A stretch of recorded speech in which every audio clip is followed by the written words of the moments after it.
வணக்கம். வேந்தரின் நம்ம தமிழ்நாடு செய்திகளுக்காக நான் ஹரிணி சாந்தி. நான் பவித்ரா வீரபாண்டியன். இன்றைய நாளின் முக்கிய செய்திகளை மாவட்ட வாரியாக தற்போது பார்க்கலாம்.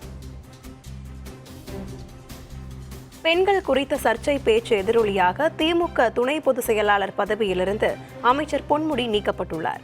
விழுப்புரம் மாவட்டம் சித்தலம்பட்டில் கடந்த ஏப்ரல் 6ஆம் தேதி நடைபெற்ற நிகழ்ச்சி ஒன்றில் கலந்து கொண்ட அமைச்சர் பொன்முடி பெண்கள் குறித்து பேசியது சர்ச்சையை ஏற்படுத்தியுள்ளது. அமைச்சர் பொன்முடியின் பேச்சுக்கு சமூக வலைதளங்களில் கடும் எதிர்ப்பு கிளம்பி வருகிறது. அவரின் பேச்சுக்கு அரசியல் கட்சி தலைவர்கள் பலரும் கண்டனம் தெரிவித்தனர். இந்த நிலையில் முதலமைச்சர் மு.க.ஸ்டாலின் வெளியிட்டுள்ள அறிக்கையில் திமுக துணை பொதுச் செயலாளர் க. பொன்முடி அவர் வகித்து வரும் துணை பொதுச் செயலாளர் பொறுப்பிலிருந்து விடுவிக்கப்படுகிறார் என்று தெரிவிக்கப்பட்டுள்ளது. பொன்முடியின் பேச்சுக்கு பாஜக மாநில தலைவர் அண்ணாமலை கண்டனம் தெரிவித்துள்ளார். அண்ணாமலை வெளியிட்டுள்ள சமூக வலைதள பதிவில் இதுதான் தமிழ்நாட்டில் திமுகவின் அரசியல் பேச்சுக்களின் தரம் என சாடியுள்ளார். இந்த அமைச்சர் மட்டுமல்ல, ஒட்டுமொத்த திமுக சூழலும் மோசமானது, அசிங்கமானது, அநாகரிகமானது என அண்ணாமலை விமர்சித்துள்ளார். இவ்வளவு அவமானகரமான கூட்டத்தை வழிநடத்தியதற்காக மு.க.ஸ்டாலின் வெட்கப்பட்டு தலையை தாழ்த்திக் கொள்ள வேண்டும் எனவும் அண்ணாமலை தெரிவித்துள்ளார்.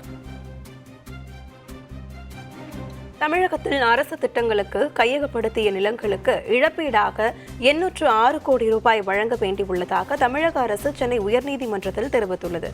ராணிப்பேட்டையில் பெல் நிறுவன ஆலை அமைக்க கையகப்படுத்தப்பட்ட நிலத்துக்கு இழப்பீடு வழங்க கோரி சேட்டு, சந்திரசேகர் ஆகியோர் 2017ஆம் ஆண்டு சென்னை உயர்நீதிமன்றத்தில் வழக்கு தாக்கல் செய்திருந்தனர். வழக்கு நீதிபதி ஆனந்த் வெங்கடேஷ் முன் மீண்டும் விசாரணைக்கு வந்தபோது தமிழக வருவாய்த்துறை செயலாளர் தாக்கல் செய்த அறிக்கையில் 2024ஆம் ஆண்டு டிசம்பர் வரை 806 கோடியே 22 லட்சம் ரூபாய் இழப்பீடு வழங்க வேண்டிய உள்ளதாகவும் இந்த இழப்பீடுகளை வழங்கும்படி பிறப்பித்த உத்தரவுகளை அமல்படுத்த கோரி 1303 வழக்குகள் நிலுவையில் இருப்பதாக தெரிவிக்கப்பட்டுள்ளது.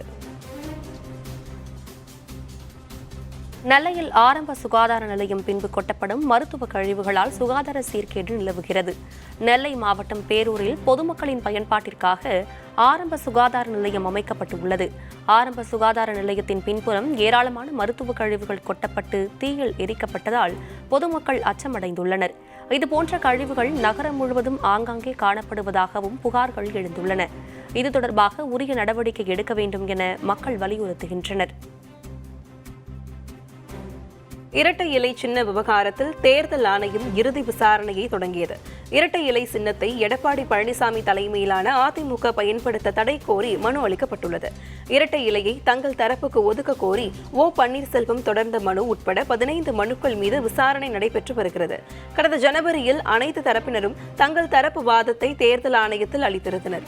இறுதி விசாரணையை முடித்து விரைவில் முக்கிய உத்தரவு பிறப்பிக்கப்பட வாய்ப்பு உள்ளது. தமிழகம் வந்துள்ள மத்திய உள்துறை அமைச்சர் அமித் ஷா ஆடிட்டர் குருமூர்த்தியுடன் இன்று ஆலோசனை நடத்தினார்.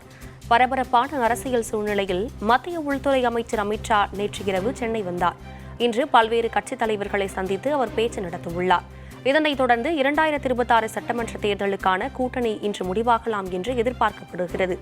இந்த நிலையில் சென்னை மயிலாப்பூரில் உள்ள ஆடிட்டர் குருமூர்த்தி இல்லத்திற்கு சென்ற மத்திய உள்துறை அமைச்சர் அமித் ஷா அவரை சந்தித்து பேசினார். பின்னர் 2026 சட்டமன்ற தேர்தல் கூட்டணியை இன்று இறுதி செய்யும் நிலையில் குருமூர்த்தியுடன் அமித் ஷா ஆலோசனை நடத்தினார். மேலும் குருமூர்த்தியுடனான ஆலோசனையின் போது மத்திய உள்துறை அமைச்சர் அமித் ஷாவுடன் பாஜக மாநில தலைவர் அண்ணாமலையும் உடன் இருந்தார். தமிழகத்திற்கு இருமொழி கொள்கை போதும் என அமைச்சர் ஏவ வேலு தெரிவித்துள்ளார். காஞ்சிபுரம் மாவட்டம் உத்திரமேரூரில் முதலமைச்சர் மு.க.ஸ்டாலினின் பிறந்தநாள் விழாவை முன்னிட்டு திமுக சார்பில் பொதுக்கூட்டம் நடைபெற்றது. இதில் கலந்து கொண்டு பேசிய நெடுஞ்சாலைத்துறை அமைச்சர் ஏவ வேலு தமிழகத்தில் மும்மொழி கொள்கையை புகுத்த பாஜக முயல்கிறது எனவும் கடந்த காலங்களில் தமிழ் மற்றும் ஆங்கிலம் என இருமொழி கொள்கையில் கல்வி கற்றவர்கள் பலர் மேலை நாடுகளில் டாலர் கணக்கில் சம்பாதித்து வருவதாக தெரிவித்தார். ஆனால் வட மாநிலங்களில் உள்ள நபர்கள் இந்தியை கற்று தற்போது தமிழகத்தில் வந்து கொத்தனார் மற்றும் கார்பெண்டர் வேலைகளையே செய்து வருவதால் தமிழகத்திற்கு இருமொழி கொள்கையை போதும் என தெரிவித்தார். நான் உங்களை கேட்கிறேன், இப்ப ஹிந்தி படிக்க சொல்றீங்க, ஒரு வாதத்துக்காக கேட்கிறேன். நீங்க சிங்கப்பூருக்கோ மலேசியாவுக்கோ ஜெர்மனுக்கோ போய் நீங்க போனீங்கன்னாக்கா அங்க ஒருத்தன் ஆங்கிலம் பேசுறான்னு சொன்னா இந்தியன் என்று சொல்லுகிறான்னு சொன்னா அவன் யாரா இருப்பான்னா தமிழ்நாட்டுக்காரனா தான் இருப்பான். ஆக ஹிந்தி படிச்சவன் தமிழ்நாட்டில் டோல்கேட்ல வசூல் செய்து கொண்டிருக்கிறான், கார்பெண்டரா இருக்கிறான், கொத்து வேலை செய்து கொண்டிருக்கிறான், இருக்கிற வேலையை செய்யறானே ஒழிய ஆக ஹிந்தி படித்தவன் நிலை இப்படி தமிழ்நாட்டில் ஆங்கிலம் படித்த நிலை அமெரிக்காவுக்கும் ஜப்பானுக்கும் ஜெர்மனிக்கும் போய் இன்றைக்கு இந்தியாவுடைய பொருளாதாரத்தை இன்றைக்கு வெளிநாட்டினுடைய டாலர் கணக்கில் உயர்த்தி கொண்டிருக்கிறான் என்று சொன்னால் அது தமிழன் தான் என்று சொன்னால் அது மிகையாக. திருநெல்வேலி மாவட்டம் பாளையங்கோட்டை பகுதியில் பணி நேரத்தில் சீட்டு விளையாடிய மாநகராட்சி ஊழியர்களை திமுக நிர்வாகி ஆவேசமாக பேசும் வீடியோ சமூக வலைதளத்தில் வெளியாகியுள்ளது. பாளையங்கோட்டை பகுதியில் மாநகராட்சிக்கு சொந்தமான நீரேற்று நிலையம் உள்ளது.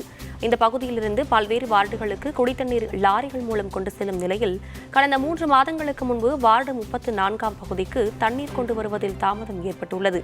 லாரி ஓட்டுநருக்கு தொலைபேசி மூலம் பலமுறை அழைத்தும் அவர் பதிலளிக்கவில்லை. இதனால் விரக்தியடைந்த திமுக நிர்வாகிகள் பொதுமக்கள் நேரில் சென்று பார்த்தபோது சீட்டு விளையாடியது தெரியவந்தது. மதுரை வீரகாளியம்மன் கோவில் பங்குனி திருவிழாவில் பக்தர்கள் பால்குடம், பறவை காவடி, தேர்காவடி எடுத்து நேர்த்திக்கடன் செலுத்தினர்.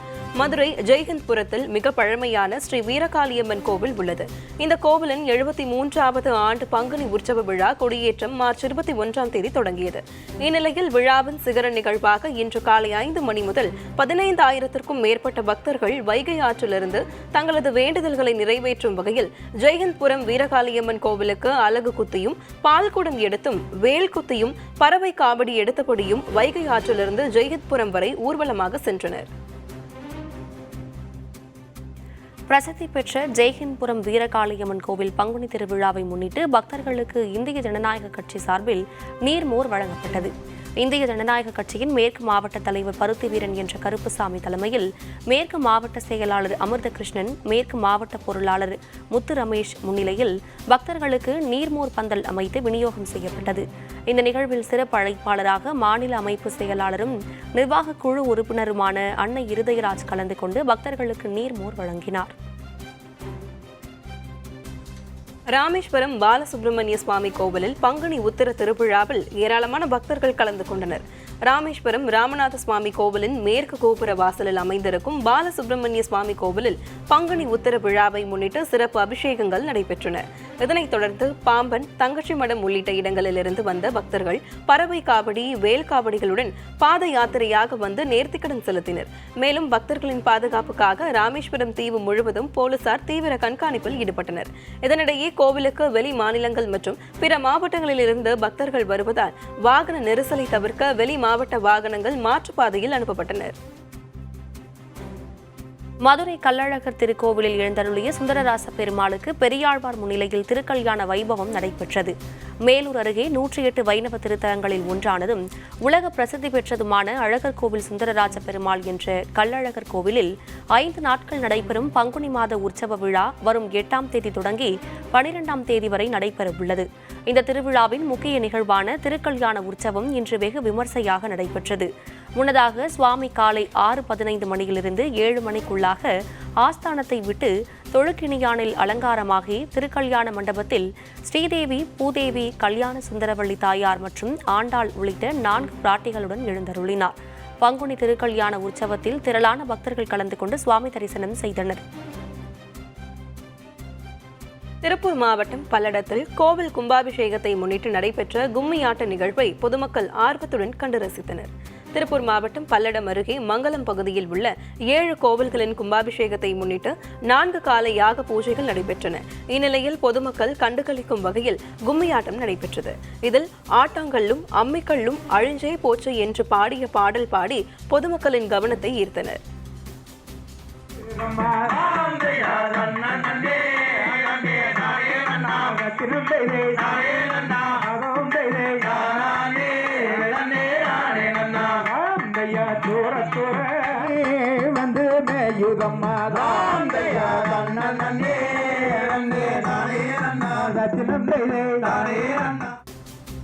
மாற்றுத்திறனாளிகள் குறித்து சர்ச்சைக்குரிய வகையில் பேசிய திமுக அமைச்சர் துரைமுருகன் திடீரென வருத்தம் தெரிவித்துள்ளார். இது தொடர்பாக துரைமுருகன் வெளியிட்டுள்ள அறிக்கையில், இயற்கையிலேயே உடலில் ஏற்பட்ட குறைபாடு உடையவர்களை அருவருக்கும் பெயர் கொண்டு அவர்களை அழைத்து வந்ததை முத்தமிழ் அறிஞர் கலைஞர் அவர்கள் கருணை உள்ளத்தோடு மாற்றுத்திறனாளிகள் என்று பெயரிட்டு அழைத்தார் எனவும் அதையே நாங்களும் பின்பற்றி வருகிறோம் எனவும் குறிப்பிட்டுள்ளார். அப்படிப்பட்ட நானே ஒரு பொதுக்கூட்டத்தில் பேச்சின் வேகத்தில் மாற்றுத்திறனாளிகளை பழைய பெயரையே கொண்டு உச்சரித்து விட்டேன் என்று கழக தலைவர் மு.க.ஸ்டாலின் எனது கவனத்திற்கு கொண்டு வந்தபோது நான் அதிர்ச்சியும் வருத்தமும் அடைந்தேன் என துரைமுருகன் தெரிவித்துள்ளார். கர்நாடகா கேரள அரசை கண்டித்து முடிந்தால் சட்டப்பேரவையில் தீர்மானம் கொண்டு வாருங்கள் பார்ப்போம் என மு.க.ஸ்டாலினுக்கு எடப்பாடி பழனிசாமி சவால் விடுத்துள்ளார். இதுகுறித்து எடப்பாடி பழனிசாமி எக்ஸ் தளத்தில் வெளியிட்டுள்ள பதிவில், பொதுவாக ஒரு ஆட்சிக்கான அடையாளமாக அந்த ஆட்சியில் நிறைவேற்றப்பட்ட மக்கள் நலத்திட்டங்களை திகழும் என குறிப்பிட்டுள்ளார். ஆனால் திமுக ஆட்சியோ சட்டம் ஒழுங்கு சீர்கேடு, பறிபோன பெண்கள் பாதுகாப்பு, போதைப்பொருள் புழக்கம், எங்கும் எதிலும் ஊழல் என குறைகள் மட்டுமே நிறைவாக இருக்கும் ஒரு அவல ஆட்சியாக இருக்கிறது என குற்றம் சாட்டியுள்ளார். இவ்வளவு தீர்மானங்களை வரிசை கட்டிக்கொண்டு வருபவர் தமிழ்நாட்டின் ஜீவாதார பிரச்சினையான காவிரி நதிநீர் உரிமை குறித்து ஒரு தீர்மானம் கூட கொண்டு வரவில்லையே ஏன் என வினவியுள்ளார். ஜோலார்பேட்டையில் உள்ள சிறுவர் பூங்காவில் உள்ள 18 மரங்களை மர்ம நபர்கள் வெட்டி எடுத்து சென்ற சம்பவம் நிகழ்ந்துள்ளது. திருப்பத்தூர் மாவட்டம் ஜோலார்பேட்டை பகுதியில் உள்ள பாபு நகர் 4வது வார்டில் பொதுமக்களுக்காக 2006ஆம் ஆண்டில் சிறுவர் விளையாட்டு பூங்கா அமைக்கப்பட்டது. இந்த நிலையில் சிறுவர் விளையாட்டு பூங்காவில் உள்ள 18 மரங்களை மர்ம நபர்கள் வெட்டி எடுத்து சென்றுள்ளனர். இதுகுறித்து ஜோலார்பேட்டை காவல் நிலையத்தில் புகார் அளிக்கப்பட்டு தீவிர விசாரணை நடைபெற்று வருகிறது.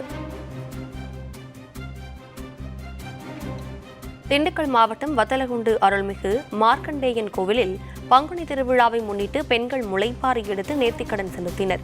திண்டுக்கல் மாவட்டம் வத்தலகுண்டு அருள்மிகு மார்க்கண்டேயன் கோவிலில் பங்குனி திருவிழா சிறப்பாக நடைபெற்றது. இதில் 3 நாட்கள் கரகம் ஜோடித்து நடைபெற்ற விழாவுக்கு பின் விவசாயம் செழிக்கவும் மழை பொழிய வேண்டும் என வேண்டிக் கொண்டு பெண்கள் முளைப்பாரி எடுத்து நேர்த்திக்கடன் செலுத்தினர். இதனைத் தொடர்ந்து கும்மி அடித்து குலவையிட்டு நூற்றுக்கணக்கான பெண்கள் முளைப்பாரியை ஊர்வலமாக கொண்டு சென்றனர். பின்னர் வத்தலகுண்டு முக்கிய வீதியில் வந்த முளைப்பாரி ஊர்வலம் மஞ்சள் ஆற்றில் நிறைவடைந்து அங்கு முளைப்பாரி கரைக்கப்பட்டது.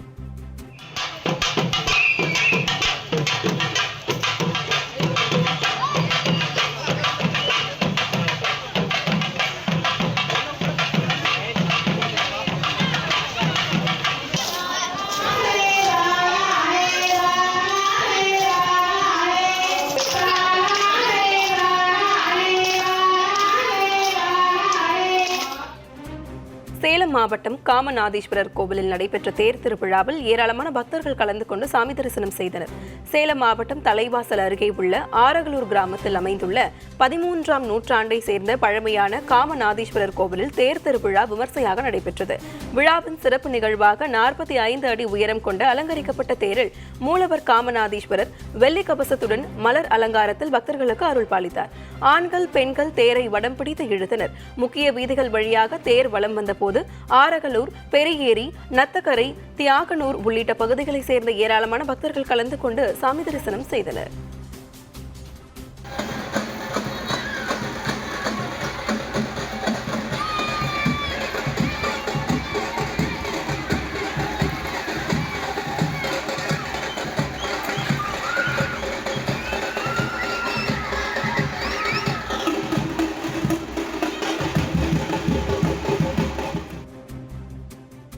மயிலாடுதுறையில் சரக்கு வாகனம் மோதியதில் 2 பேர் படுகாயமடைந்துள்ளனர்.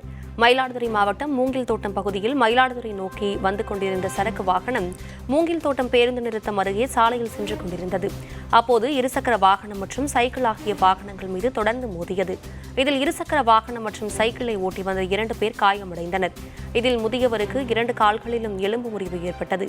மற்றவர் முகத்தில் பலத்த காயமடைந்தார். இதுகுறித்து மயிலாடுதுறை காவல்துறையினர் வழக்கு பதிவு செய்து விசாரணை மேற்கொண்டு வருகின்றனர். சென்னையில் தங்கம் விலை இன்றும் வரலாறு காணாத அளவுக்கு உயர்ந்துள்ளது. சென்னையில் இன்று ஆபரண தங்கத்தின் விலை சவரனுக்கு 1480 ரூபாய் உயர்ந்து 69,960 ரூபாய்க்கு விற்பனை செய்யப்பட்டது. தங்கம் கிராமுக்கு 185 ரூபாய் உயர்ந்து 8,745 ரூபாய்க்கு விற்பனை செய்யப்படுகிறது. மேலும் கடந்த 3 நாட்களில் மட்டும் தங்கம் சவரனுக்கு 4,160 ரூபாய் உயர்ந்துள்ளது. வெள்ளி கிராமுக்கு 1 ரூபாய் அதிகரித்து 108 ரூபாய்க்கு விற்பனை செய்யப்படுகிறது. ராணிப்பேட்டை மாவட்டம் அரக்கோணம் பகுதியில் தொடர் இருசக்கர வாகனம் திருடு போவது குறித்து அரக்கோணம் நகர காவல் நிலையத்திற்கு புகார்கள் எழுந்தன.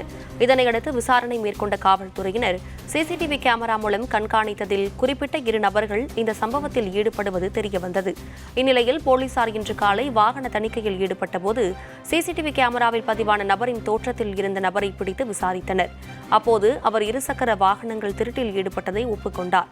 பகலில் பரோட்டா மாஸ்டராக ஓட்டலில் பணிபுரிவதும் இரவு நேரத்தில் இருசக்கர வாகனத்தை கள்ளசாவி போட்டு திருடிக் கொண்டு சென்றதும் தெரியவந்தது.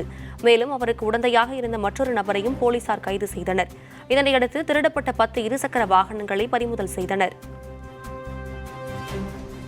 தமிழ்நாட்டில் 4 நாட்களுக்கு வெப்பம் அதிகரிக்கும் என இந்திய வானிலை ஆய்வு மையம் தெரிவித்துள்ளது.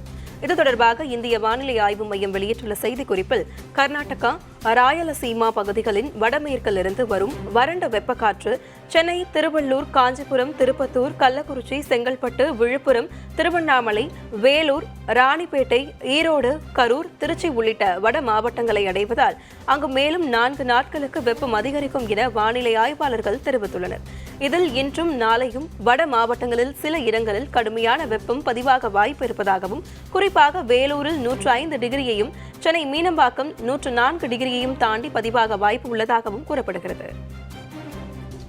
சர்ச்சை பேச்சுகளுக்கு பெயர் பெற்ற திமுக அமைச்சர் பொன்முடியின் கட்சி பதவி பறிக்கப்பட்டுள்ளதன் பின்னணி குறித்து விவரிக்கிறது இந்த செய்தி தொகுப்பு. திமுகவில் மிக மூத்த அமைச்சரான பொன்முடி தனது பேச்சுக்களால் தொடர்ந்து சர்ச்சைகளில் சிக்குவதை வாடிக்கையாக வைத்துள்ளார். அந்த வகையில் அரசு பேருந்துகளில் மகளிர் இலவச பயணம் செய்வதை அமைச்சர் பொன்முடி ஓசி பயணம் என்று பேசியதும், அதன் பின்னர் பெண் மக்கள் பிரதிநிதி ஒருவரை ஜாதியின் பெயரை குறிப்பிட்டு கேட்டதும் சர்ச்சையானது. அந்த ஒதுக்கப்பட்ட மகளிருக்கு படிப்பிலேயும் எல்லாவற்றிலேயும் இடம் கொடுக்க வேண்டும் என்பதுதான் திராவிட மாடல். அதைத்தான் தமிழக முதல்வர் ஆணும் பெண்ணும் சமம். பாருங்க, இந்த ஊருக்கு யாரு ஒன்றிய சேர்மன் யாருன்னா இந்த அம்மா மகளிர். அதுவும் இவங்க தாழ்த்தப்பட்ட சமுதாயம் தாழ்த்தப்பட்ட சமுதாயத்தை சேர்ந்த ஒரு மகளிர் இந்த ஒன்றியத்துக்கு தலைவராகி இருக்கிறார் சொன்னால் அதுதான் திராவிட மாடல். 50%. மேலும் பள்ளி கட்டிட திறப்பு விழாவில் பங்கேற்ற அமைச்சர் பொன்முடி நிகழ்ச்சியில் பேசிய பெண் ஒருவர் தங்கள் பகுதியில் தண்ணீர் பிரச்சினை உள்ளதாக புகார் அளித்தார். பெண்ணின் கோரிக்கையை தொடர்ந்து அப்பகுதி கவுன்சிலரிடம் பொன்முடி விசாரித்துக் கொண்டிருந்தார். அப்போது கூட்டத்தில் சலசலப்பு ஏற்பட்டது. இதனைத் தொடர்ந்து பேசிய பொன்முடி, எனக்கா ஓட்டு போட்டு கிழின்னு கிழிச்சிட்டீங்க, நீங்க வந்து கேட்குறீங்க, அதை பற்றி நான் கவலைப்படவில்லை. குறை இருந்தால் எழுதி கொடுங்கள், அதை விட்டுவிட்டு கத்திக் கொண்டிருந்தால் என்ன அர்த்தம் என்று காட்டமாக பேசினார். சும்மா இருக்கணும், கேட்கறவங்கள வந்து இந்த அறிகுறிகளை எனக்கு அப்படியே ஓட்டு கிழிச்சிட்டீங்க, நீங்க வந்து கேட்கறீங்க. அதை பத்தி எனக்கு கவலைப்படல.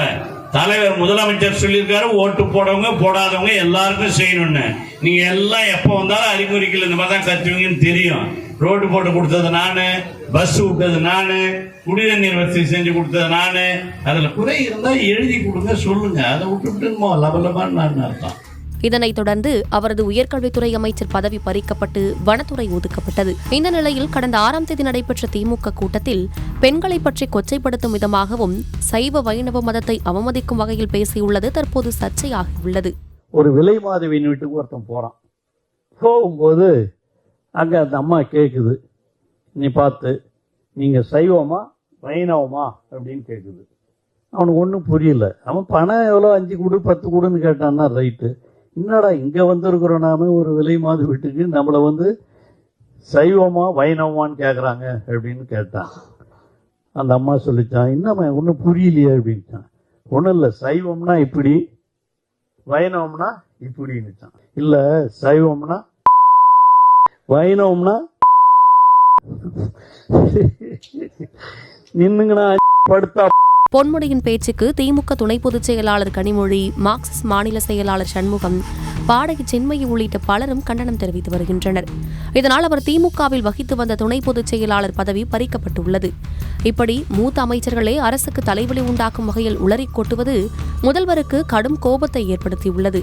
அதன் விளைவாகவே பொன்முடியின் கட்சி பதவி பறிக்கப்பட்டுள்ளதாக கூறுகின்றனர் விவரம் அறிந்த வட்டாரங்கள். வணக்கம். Thank you.